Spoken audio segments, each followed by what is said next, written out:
সোমবার রাত 8:30টা রাজধানীর উত্তরা 7 নম্বর সেক্টরের 9 নম্বর রোড এলাকা। হঠাৎ দুই নারী পুরুষকে রামদা দিয়ে কোপাতে শুরু করে দুই যুবক। ক্ষোভের মাত্রা বেশি পুরুষটির দিকে।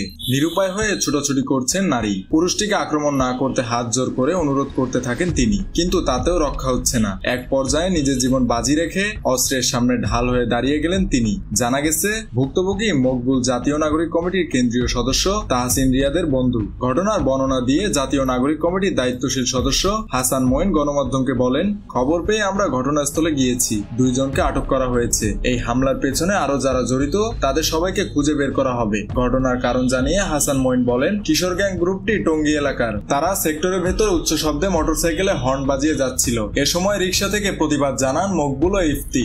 এতে ক্ষিপ্ত হয়ে 20 থেকে 25 জনের গ্যাং বাহিনীকে জড়ো করে তারা। পরে মোবারক ও রবি রায় ওই দম্পতিকে কোপানো শুরু করে। এ সময় স্থানীয়রা ধাওয়া দিলে অভিযুক্তরা সেক্টরের বিভিন্ন রোড ধরে পালিয়ে গেলেও দুইজনকে আটক করে স্থানীয়রা। এ সময় আটককৃতদের গণপিটুনি দিয়ে সেনাবাহিনীর মধ্যস্থতায় উত্তরা পশ্চিম থানা পুলিশের হাতে তুলে দেয় স্থানীয় জনতা। এদিকে ধারালো অস্ত্রের মুখে স্বামীকে বাঁচাতে ঢাল হয়ে দাঁড়িয়ে যাওয়ার অদম্য সাহসের কারণে সামাজিক যোগাযোগ মাধ্যমের প্রশংসা কুড়িয়েছেন স্ত্রী ইফতি। মেহেদী হাসান বাপ্পি, খুলনা গেজেট।